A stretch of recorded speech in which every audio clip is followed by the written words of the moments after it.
बिस्मिल्लाहिर्रहमानिर्रहीम। अस्सलाम वालेकुम फ्रेंड्स, आज मैं बनाने जा रही हूँ बहुत ही ज़बरदस्त, बहुत ही मज़े का जूस। और ये जूस टू फ्रूट्स के कॉम्बिनेशन से बनाऊँगी।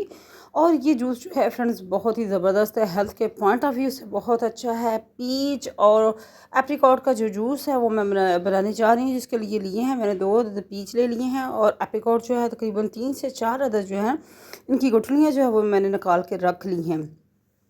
तो यहाँ फ्रेंड्स कुछ चाहिए होंगे मुझे आइस क्यूब, और कुछ चाहिए होंगे छिलके। अगर आप उतार लें तो बेहतर है, अगर ना उतारें तो ये स्टमक के लिए बहुत अच्छे हैं। बहुत ही ज़्यादा बेनिफिट्स हैं इसके। ये जो इसका छिलका होता है इसका पीच का, वो पेट के लिए कहते हैं कि जितनी भी, हमारे बड़ों का कहना था कि जितनी भी कोई, अगर कोई बाल वगैरह या कोई ऐसी चीज़ जो आपके स्टमक में गलती से चली जाती है, तो उसको ये डिज़ोल्व करने में बड़ा जो है ना हेल्पफुल रहता है। इसका पीच का जो छिलका होता है ना, तो इसलिए इसको कहते हैं कि पीच के छिलके के साथ ही जो है ना पीच को खाना चाहिए। तो अब यहाँ हमने ग्राइंडर जग ले लिया है। इसके अंदर अंदर डाल देंगे एप्रिकॉट, डालेंगे और जो है ना पीच जो है ना वो डाल लेंगे। और डालने के बाद जो है ना फ्रेंड्स, हम इसके अंदर डालेंगे।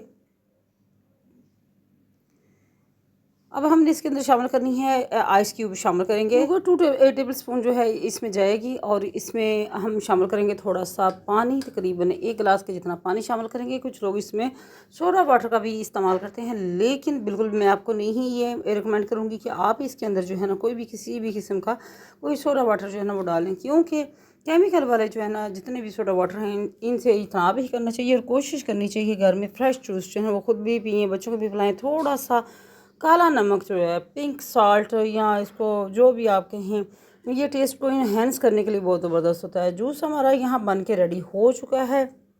बहुत ही ज़बरदस्त और बहुत ही प्योर जूस जो है ना यहाँ हमारा पीच का बन के रेडी हो चुका है। तो फ्रेंड्स, ये थी आज की छोटी सी रेसिपी। आई होप आपको रेसिपी अच्छी लगेगी। चैनल पे न्यू है, चैनल को सब्सक्राइब करें, लाइक करें, बेल आइकन को ज़रूर प्रेस किया करें, ताकि आने वाली न्यू वीडियो का नोटिफिकेशन आपको टाइम पे मिलता रहे।